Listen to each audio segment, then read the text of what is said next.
In the aftermath of World War II, children in Europe faced widespread famine and disease. In response, the UN General Assembly in New York created the United Nations International Children's Emergency Fund, or UNICEF, to provide them with food, clothing, and medical care.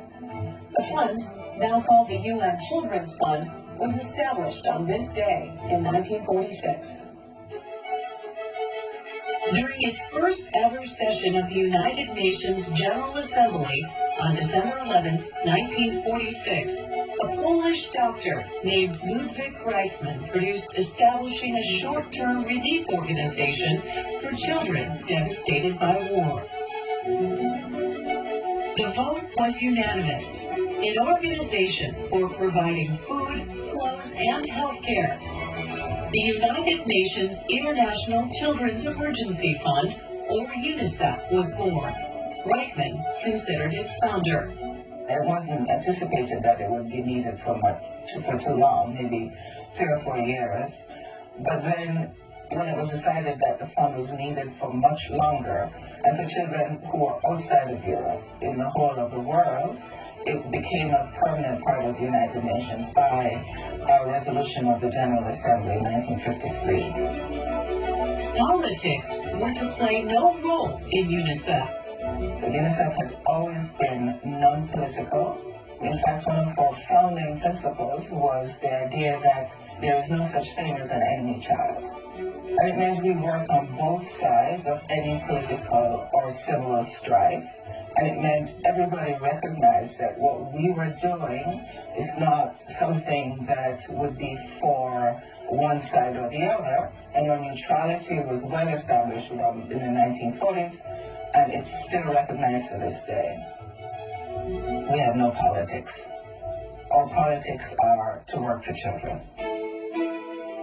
Danny Kaye, a well-loved Hollywood entertainer, was asked to use his name to help UNICEF, something he'd do tirelessly for the next 33 years. Having been to a great many of the countries where UNICEF operates, and seeing the tremendous scope of this work is one of the most heartwarming things that has ever happened to me.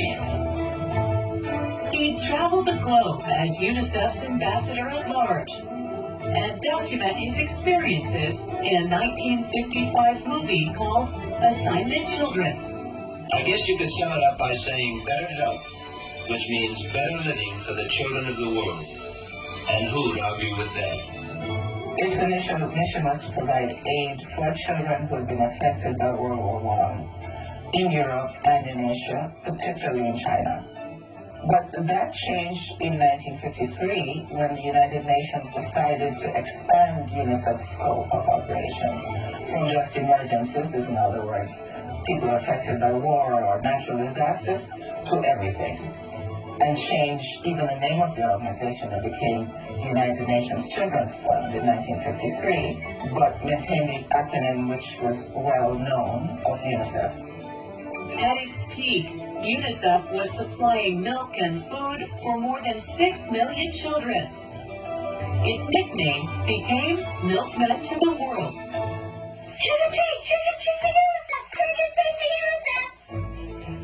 Since 1950, Trick or Treat for UNICEF, a Halloween tradition with its ubiquitous orange collection boxes, has raised over $175 for the U.S. Fund for UNICEF, a drop in the bucket when it comes to caring for needy children worldwide.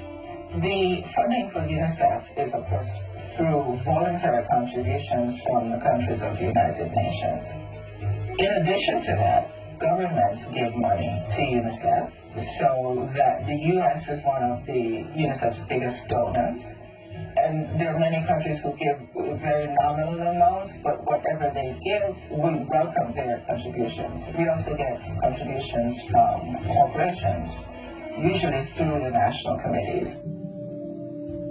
In 1959, the UN General Assembly adopted the Declaration of the Rights of the Child, which defines children's rights to protection, education, healthcare, shelter, and good nutrition. It was the first time that the nations of the world decided to codify what a child's rights are. And then that became the right to health, the right to education, the right to safety, the right to live in peace. There are many of those. I mean, it's basic rights, the right to an identity, the right to a nationality. So that children were seen as separate from their parents, as having their own rights. Meaning, if you didn't have parents, you still had rights.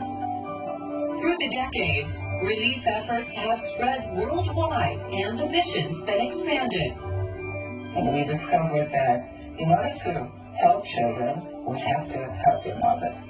Because when a mother especially learns how to take care of a child, then the child fares better. So we expanded our programs to include mothers and whole families, but particularly women, because they are so important to the well-being.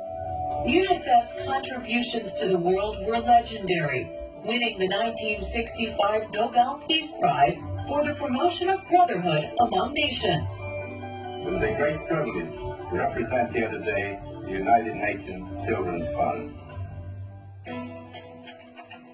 In 1989, Audrey Hepburn took on the role of ambassador at large after Danny Kaye's death. Her celebrity and the fact that she herself was a beneficiary of UNICEF made her the perfect choice. I've known UNICEF for many, many years, and since my childhood, in fact, after the last war, when they came to Holland with, food and medications and everything, and I was one of many children to receive their help. She spoke for those who couldn't speak for themselves and told the world help was needed. What happens to me when I look in their eyes is no way of explaining. I think I was born loving babies, adore my own children, obviously, cannot bear the suffering of other children. And it's a great fulfillment for me.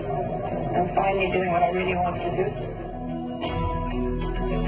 In November 1989, the United Nations General Assembly adopted the Convention on the Rights of the Child, making it the most widely and rapidly accepted international human rights treaty in history. We're there with them before the crisis, we're there during the crisis, and we always are there after the crisis.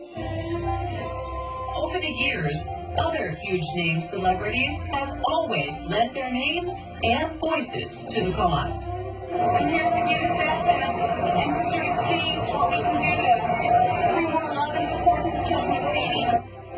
We are no longer just child survival organization, we're a child protection organization, and with all that encompasses, making sure that children survive and thrive.